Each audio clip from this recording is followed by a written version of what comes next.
আসসালামু আলাইকুম দর্শক মণ্ডলী, আপনারা জানেন যে আজকে কিন্তু বৈষম্যবিরোধী ছাত্র আন্দোলন এবং জনতার একটা গণমিছিলের আয়োজন করা হয়েছিল। সেই গণমিছিলে হঠাৎ করে ব্যারিস্টার রুবিন ফারহানা অংশগ্রহণ করে ছাত্রদের পাশে দাঁড়িয়ে হঠাৎ করে একটি হুঙ্কার দিলেন।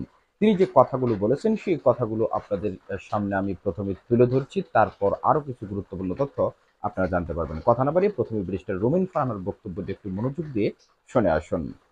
আমার সন্তানরা রক্তাক্ত হয়েছে, তাদের সাথে সংহতি জানিয়ে আমি লাল পড়েছি। এটি কোনো গোষ্ঠীর আন্দোলন না, এটি কোনো দলের আন্দোলন না, এটি কোনো ব্যক্তির আন্দোলন না, এটি গণমানুষের আন্দোলন। বাংলাদেশের 17 কোটি মানুষ একদিকে, আর কিছু সুবিধাভোগী সরকারের কিছু লেজুর বৃত্তি করা মানুষ একদিকে। আমি গণমানুষের সাথে, আমি বিএনপি হিসাবে এখানে আসিনি, আমি কোনো দল রিপ্রেজেন্ট করছি না।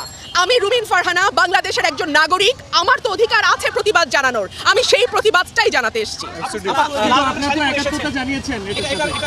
লাল রক্তের রং, লাল প্রতিবাদের রং, লাল আন্দোলনের রং, লাল বিক্ষোভের রং, এবং আমার সন্তানের রক্ত ঝরেছে, আমার সন্তানরা রক্তাক্ত হয়েছে, তাদের সাথে সংহতি জানিয়ে আমি লাল পড়েছি। সরকার বলছে তাদের কোটা আন্দোলন দাবি মেনে নেওয়া হয়েছে, তারপর তারা কেন আন্দোলনে? সরকারকে বুঝতে হবে গত 17 বছর তারা যে অত্যাচারের স্টিম রোলার চালিয়েছে, বাংলাদেশের মানুষকে একটা সেকেন্ড ক্লাস সিটিজেন বানিয়ে রেখেছে, দেশটাকে তার নিজের বাপের দেশ বানিয়েছে। আর আমরা যেন সকলেই এখানে অনুপ্রবেশকারী, আমরা যেন সকলেই এখানে রোহিঙ্গা, আমরা যেন সকলেই এখানে সেকেন্ড ক্লাস সিটিজেন, এমন একটা আচরণ সরকার বাংলাদেশের মানুষের সঙ্গে করেছে, তার জবাব দিতে এসেছি। সরকার বলছে যে এই ছাত্রদের কাঁধে ভর করে কেউ কারো কাঁধে, বাংলাদেশের মানুষ আজকে একদিকে, কোন দল, কোন গোষ্ঠী, কোন ব্যক্তি না। আমি বারবার বলছি বাংলাদেশের 17 কোটি মানুষ আজকে একদিকে। জামাত শিবিরকে নিষিদ্ধ করে, এটা আপনি কিসের সংকেত মনে করছেন? এটা রাজনৈতিক একটা কৌশল, এবং এই কৌশলটা আওয়ামী লীগ সবসময় খেলছে, কোনো না কোনো রাজনীতি করছে। এত বছর ধরে তারা জামাতকে নিষিদ্ধ করেনি, এই প্রশ্ন তো সুশীল সমাজ তুলেছে কেন করা হচ্ছে না। তখন তারা বলেছে এটা আদালতের বিষয়। আদালতের বিষয় যদি হয় তাহলে এই কোটা সংস্কার আন্দোলনের মধ্যে আদালত তো কিছু বলেনি, কেন নির্বাহী আদেশে তারা নিষিদ্ধ করলো? এক। দুই হচ্ছে বাংলাদেশের মানুষ কোন রাজনীতি নেবে, কোন রাজনীতি নেবে না, এই অধিকার কেবলমাত্র বাংলাদেশের 17 কোটি মানুষের। এটা সরকার ঠিক করে দিতে পারে না। বিএনপি নেতাদের এই যে ধরপাকড় হচ্ছে, বিএনপি নেতাদের যে ধরপাকড় হচ্ছে, এটা কি বলতে চান? তাকে ধরপাকড় হচ্ছে না, বিএনপি নেতাদের ধরপাকড় হচ্ছে, আমাদের বাচ্চাদের ধরপাকড় করছে, আমাদের নিরীহ জনগণকে ধরপাকড় করছে। ধরপাকড়টা করছে না কাকে? গণগ্রেফতার করছে, সাধারণ মানুষকে গ্রেফতার করছে, কাকে করছে না সেটা? আন্দোলনের মাধ্যমে আপনারা রাস্তা সাংঘাতিকদের উপর ভর করে আপনি কি বলবেন? বাংলাদেশে কে ক্ষমতায় যাবে, কে ক্ষমতায় যাবে না, এটা নির্ধারণ করার এক।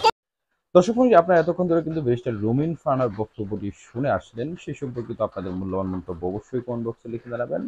আপনারা ইতিমধ্যে জানতে পেরেছেন যে সারা বাংলাদেশের বিভিন্ন জায়গায় কিন্তু আজকে বৈষম্য বিরোধী ছাত্র আন্দোলনের ব্যানারে মিছিল অর্থাৎ গণমিছিল বের হয়েছিল। বিশেষ করে বৈতুল মোকাররম থেকে মিছিল বের হয়ে শাহবাগে যায় এবং এক কথায় বলতে গেলে কেন্দ্রীয় শহীদ মিনার, ঢাকা বিশ্ববিদ্যালয়, উত্তরাতে কিন্তু হতাহতের ঘটনা ঘটেছে এবং সেখানে কিন্তু পুলিশ বৈষম্য বিরোধী ছাত্র আন্দোলনের যে মিছিল, সেই মিছিলের সমর্থক, তার পাশাপাশি আওয়ামী লীগ, এখানে ত্রিমুখী একটি সংঘর্ষের ঘটনা ঘটেছে। তার পাশাপাশি খুলনাতে সংঘর্ষের ঘটনা ঘটেছে। সারা বাংলাদেশের বিভিন্ন জায়গায় কিন্তু আজকে এই গণমিছিলকে কেন্দ্র করে উত্তেজনা বিরাজ করেছে এবং বিভিন্ন জায়গায় কিন্তু অনেকেই হতাহত হয়েছে।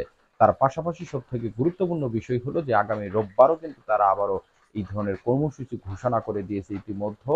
এবং ব্যারিস্টার রুবিন ফারহানা এখানে যে কথাগুলো বলেছেন সেগুলো যদি শুনে থাকেন তাহলে কিন্তু আপনারা বুঝতে পেরেছেন। বিশেষ করে তিনি এখানে একটা বিষয় উল্লেখ করেছেন যে তিনি বিএনপি বা অন্য কোনো রাজনৈতিক দল হিসেবে তিনি এখানে অংশগ্রহণ করেননি, তিনি সাধারণ ছাত্রদের পাশে দাঁড়ানোর নিমিত্তেই এখানে এসেছেন। এবং তার কথাগুলো শুনে থাকলে সেই কথাগুলোর আলোকে আপনারা অবশ্যই আপনার মূল্যবান মন্তব্য কমেন্ট বক্সে লিখে জানিয়ে দিতে ভুলবেন না। তার পাশাপাশি আপনারা যদি পরবর্তী আপডেটটি সঠিক সময়ে জানতে চান, যারা এখন পর্যন্ত আমাদের এই চ্যানেলটিকে সাবস্ক্রাইব করেননি, চ্যানেলটিকে সাবস্ক্রাইব করে পাশে থাকা বেল আইকনটি বাজিয়ে সাথেই থাকবেন।